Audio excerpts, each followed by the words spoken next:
Hello, my name is Donna Edwards, and welcome to Addiction Counselors CEU. Today we're going to be discussing behavioral health services for people who are homeless. Ending homelessness is an important public health service in the United States. Many experiencing homelessness have high rates of chronic and co-occurring health conditions, mental and substance use disorders. Individuals who are homeless also may be dealing with trauma, and children experiencing homelessness are at risk for emotional and behavioral problems. Additionally, research has shown that individuals who are homeless have a risk of mortality that is 1.5 to 11.5 times greater than the general population. Preventive services, including mental health, substance use, medical care, and social supports, are needed for people who are homeless, irrespective of whether they present with diagnosable conditions. According to the data collected as part of a 2015 AHAR, over half adults living in permanent supportive housing either had a mental disorder or co-occurring mental and substance use disorder. Further, people experiencing homelessness are at high risk of overdose from illicit drug use. To further compound these already significant problems, data shows that adults age 65 and older who are homeless also have a higher prevalence of unmet needs for substance use and mental disorder treatments compared with their other adult counterparts. Providing housing to people experiencing homelessness can help prevent and extirpate the substance use and mental disorders. However, separate treatments and housing considerations must be accounted for when working with this population.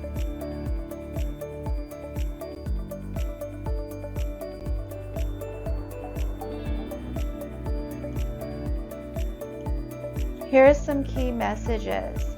People who are homeless are at elevated risk for experiencing substance use disorders, mental disorders, trauma, medical conditions, employment challenges, and incarceration.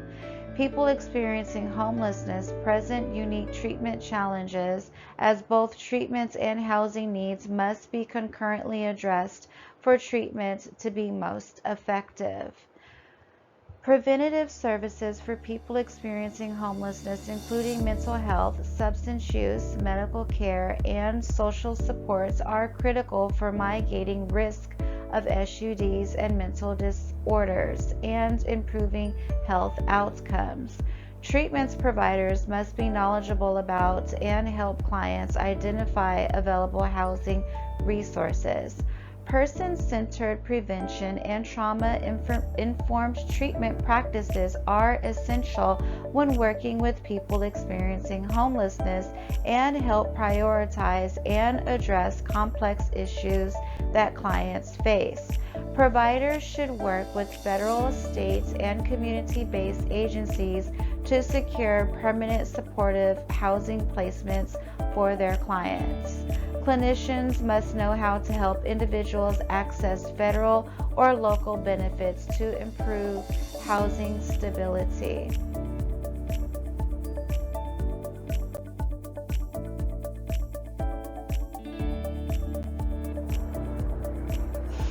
Poverty and high housing costs that exclude individuals from local housing markets, the removal of institutional supports for individuals with SUDs, and decreased job options for individuals with only a high school education are just some of the environmental factors identified in contributing to homelessness. Individuals contributes that increase the likelihood of experiencing homelessness include cognitive impaired, pre-existing medical conditions, unemployment, and family instability. Additionally, traumatic experiences early in life have been identified as a pathway into homelessness. Of people who are homeless and in substance use treatment, 68% of men and 70% of women reported experiencing a trauma-related event. Cognitive impairment also increases the risk of homelessness.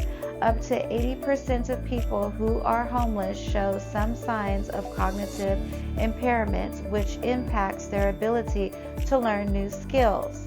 Co-occurring medical conditions like HIV, AIDS, hepatitis B and C, cardiovascular conditions, dental problems, asthma, diabetes, and other medical problems are more prevalent among people who are homeless and individuals with SUDs compared to those who are housed.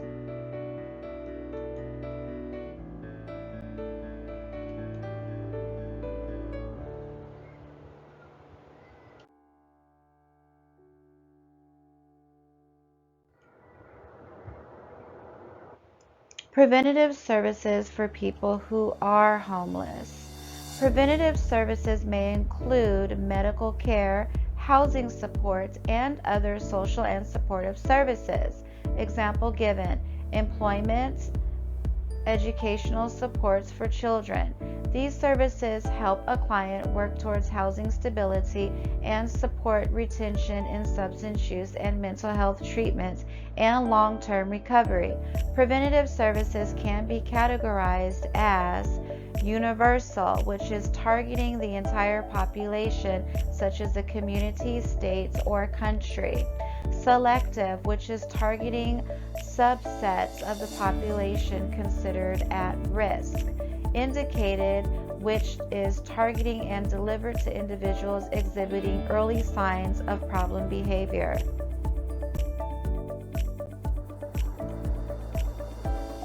Preventative services are often provided in clinical settings such as primary care, hospitals, or counseling centers.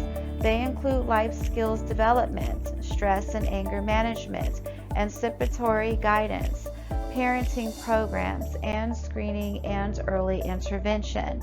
These programs may be designed to directly prevent substance use and/or promote mental health and may strengthen individuals and families and enrich quality of life and build resiliency. Providing housing and other preventative services to people experiencing homelessness can prevent the exacerbation of substance use and mental disorders or transition from normal functioning to the first phase of the problem development.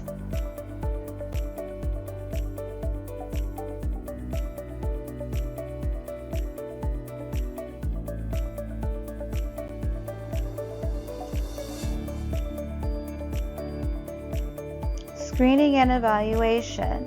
In general, the first step in providing preventative services to an individual experiencing homelessness involves initial observations and decisions about care. It is important to determine if the client is in imminent danger to health or safety and requires imminent help.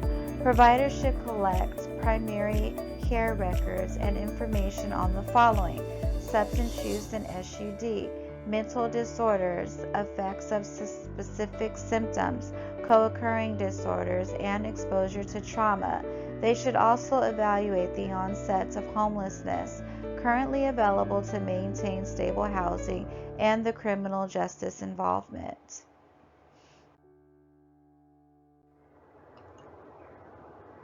Client retention and continuity of care is a significant challenge to address among individuals experiencing homelessness.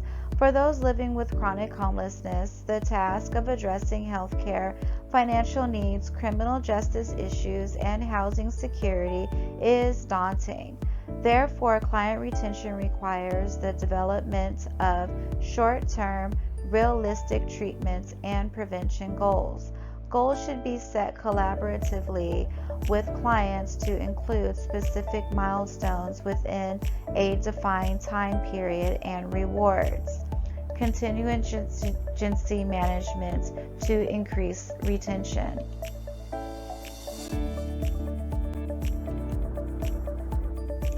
Relapse prevention and recovery management present unique challenges for providers, as clients with mental and/or substance use disorders are at higher risk of relapse and subsequent loss of housing. Common strategies to manage recovery and prevent relapse effectively include wellness self-management. Illness self-management supports the management of disease and development of skills related to health and wellness. Assertive communication treatment provides intensive and integrative community-based mental health services for high-risk individuals. Motivational interviewing, which is counseling approach focused on achieving behavioral changes by determining and increasing an individual's motivations to make positive choices. And the contingency management, which is a therapeutic approach based on the principles of operant conditioning that rewards positive behaviors while withholding privileges when negative behaviors are exhibited.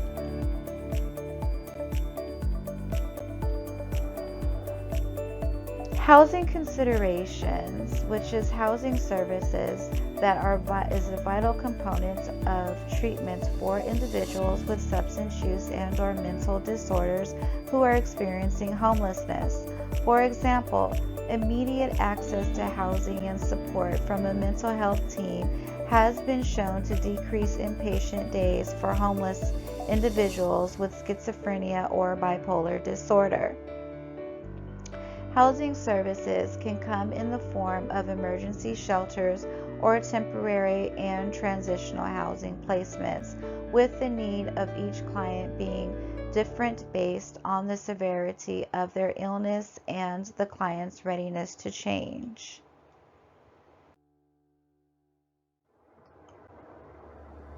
For clients with SUDs, 3 housing types are utilized based on the individual's readiness to change. Wet housing permits the use of legal substances and is suited for pre-contemplation or contemplation stages and includes engagement in treatment services. Damp housing meets the basic needs of a safe shelter and increases the client's readiness to accept services. It is suited for contemplation and pre-contemplation stages. And the sober housing, which includes a group of housing options and is best suited for clients in the actions or maintenance stage of change. Permanent supportive housing is a housing placement and supports model widely used for individuals experiencing homelessness who have an SMI or other disability. It provides additional supports as needed to help individuals live stably in the community. This type of housing offers a combination of housing and services and is an established solution for clients experiencing chronic homelessness. The ultimate goals of permanent supportive housing models are to offer housing choices, de-emphasize institutional care, prevent relapse, and reduce discrimination and stigma of people with mental and substance use disorders. Permanent supportive housing evidence-based practice EBP kit lists 12 elements of permanent supportive housing programs that form the core guiding principles of these programs and differentiate them from other forms of housing assistance.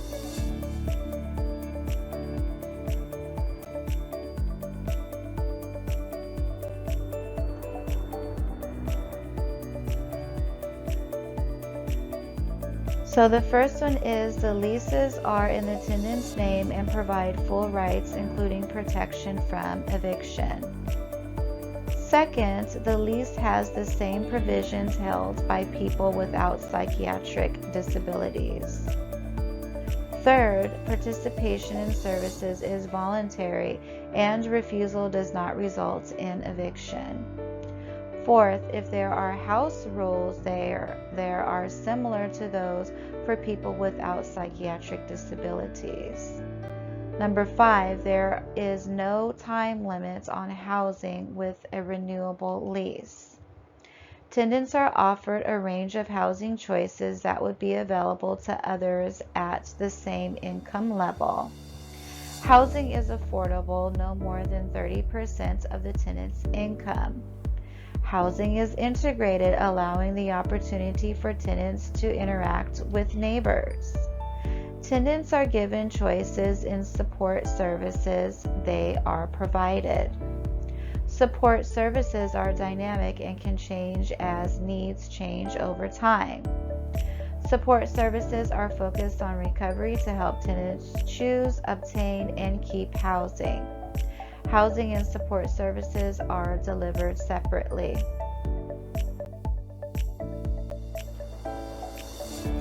Recovery housing is an intervention that addresses a recovering individual's need for safe housing while providing the requisite recovery and peer support. In 2018, the Support Act was passed, which requires the development of best practices for the operation of recovery housing. The resulting report includes 10 guideline principles, having a clear operational definition that delineates the types and intensity of services provided. Recognize that SUDs are a chronic condition that require a range of recovery supports. Recognize that co-occurring mental disorders often accompany SUDs. Assess applicants, the potential resident needs, and the appropriateness of the resident to meet these needs. Promote and use evidence-based practices to best support recovery.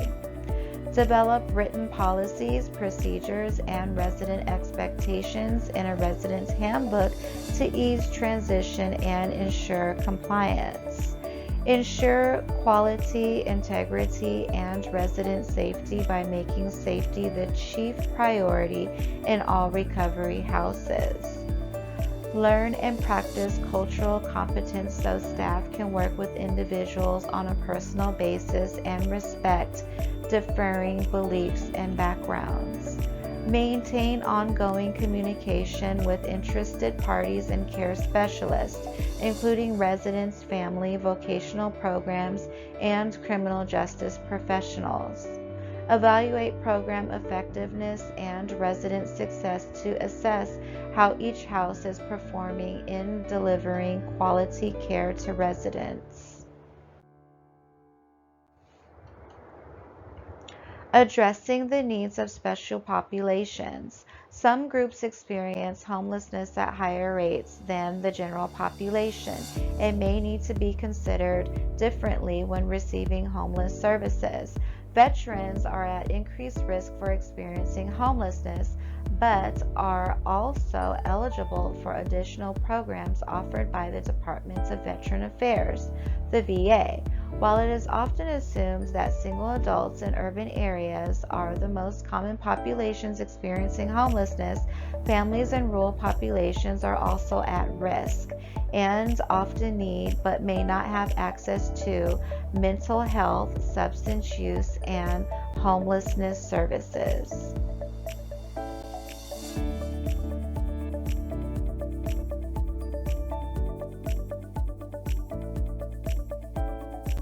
Families who are impacted by homelessness face additional challenges that include an increased risk of traumatic experiences and interpersonal difficulties.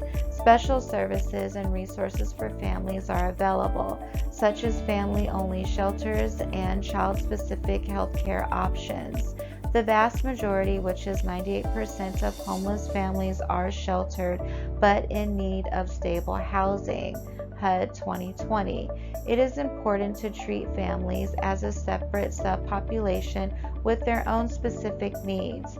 For additional information and resources regarding family homelessness, please refer to the HUD Exchange for a number of available resources.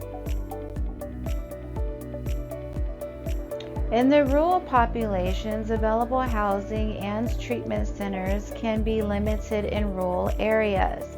Individuals experiencing homelessness in these areas are typically less visible, so outreach and engagement efforts may require a different approach than efforts deployed by urban areas.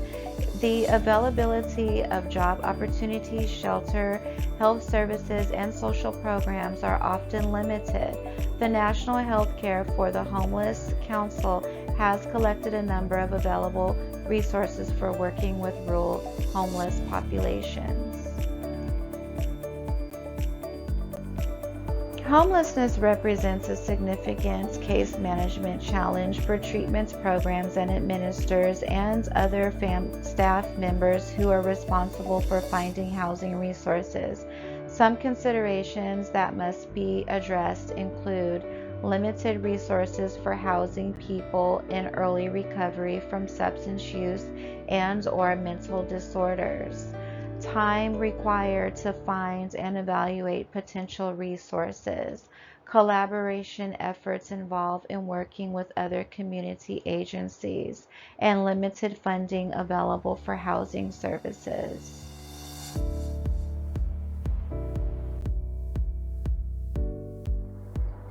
In addition to addressing these considerations, administrators and treatment providers will need to ensure that individuals who are homeless are able to participate and remain engaged in ongoing services and care. They will need to work with clients to manage transportation, mental health, SUD, health care, financial, criminal justice, and employment issues complicated by homelessness. However, the reality is that an individual who is homeless is in crisis and has immediate housing needs that must be addressed in a limited period of time. For more information on the use of effective case management strategies and working with clients with SUDs, please refer to SAMHSA's Tip 27, Comprehensive Case Management for Substance Use Treatment.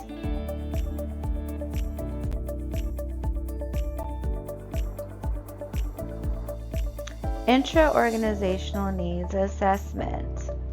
To determine the treatment organization's ability to assist clients experiencing homelessness, a number of initial questions must be addressed. An intra-organizational needs assessment is a process that includes staff and stakeholder discussions at an organizational level to better understand the program's ability to assist this special population. Key steps in this process include evaluating the basic demographics of the target population. This includes gender, ethnicity, racial makeup, criminal justice experience, family status, language, and the nature of homelessness. Determining if these demographic and characteristics reflect in the front line staff providing services. Identifying the gaps of continuum of care. This requires the organization to ask basic questions about clients' retention, referrals from other services, clients' access to primary care providers and medication, and program difficulties working with clients who have substance use or mental illness. Identifying organizational policies and procedures that contribute to the gaps identified in the continuum of care. Policies that affect client eligibility for services is an example of a policy that could be changed to better meet clients' needs. Identifying larger community level issues to be addressed. These issues could include legislation that handles homelessness through arrest, lack of affordable housing, and insufficient mental health, substance use, or medical care services in the community. Identifying potential opportunities to partners with other providers in the community.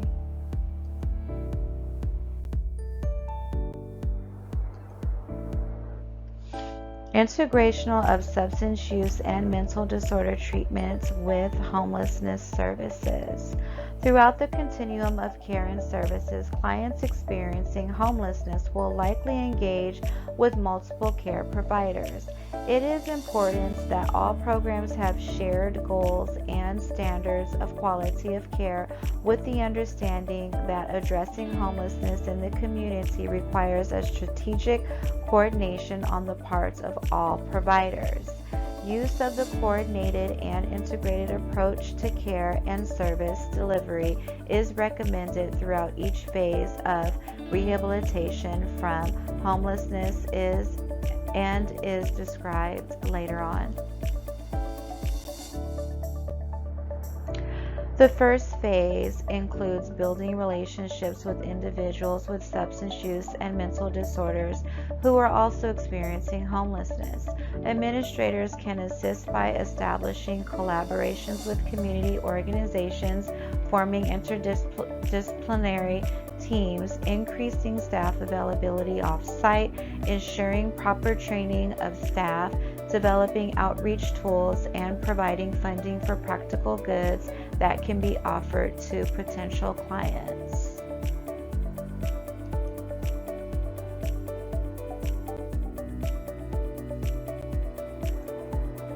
Transition to intensive care. After a client agrees to accept care, housing, and other services, an administrator can support this phase in several ways.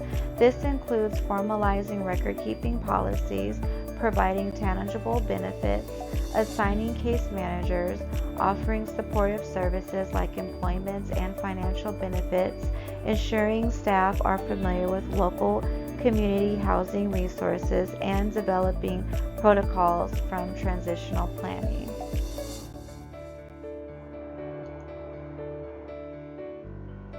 Intensive care and treatment.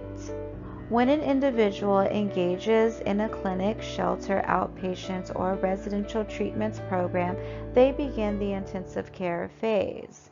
In this phase, developing a memorandum of understanding, which is an MOU, with housing resources, providing screening by behavioral health professionals, increasing engagement and retention, and developing strategies to improve treatments compliance are essential steps an administrator can take.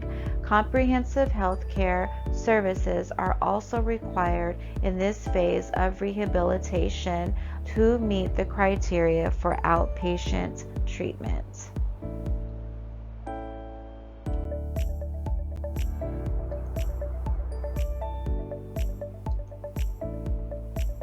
Transition to ongoing rehabilitation. This phase occurs gradually and has the highest risk of dropout or relapse. Building recovery skills, encouraging community involvement, and providing transitional housing until a permanent housing placement is identified are all strategies to utilize in this phase. This includes programs like recovery education centers and mental health treatments that have been successful in supporting recovery to transition out of homelessness.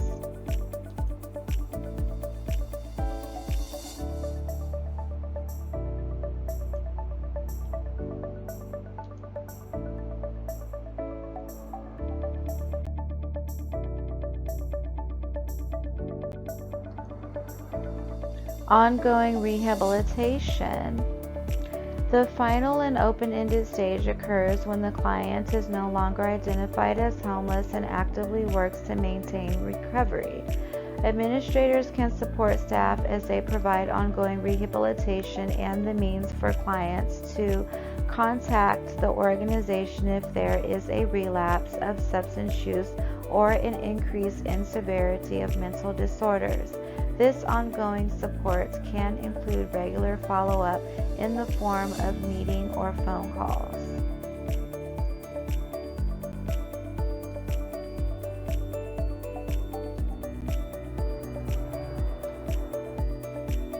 The Health Care for the Homeless program provides additional resources and funding to help centers to better serve individuals experiencing or at risk for homelessness, maintaining independence and sobriety through systems integration, outreach, and networking. Mission is a trauma-informed, time-limited treatment intervention that integrates co-occurring disorder treatments, critical time intervention, case management, and peer support programming for homeless, veteran, and justice-involved populations. A number of mission manuals and workbooks are available for providers and administrators to use when working with these populations.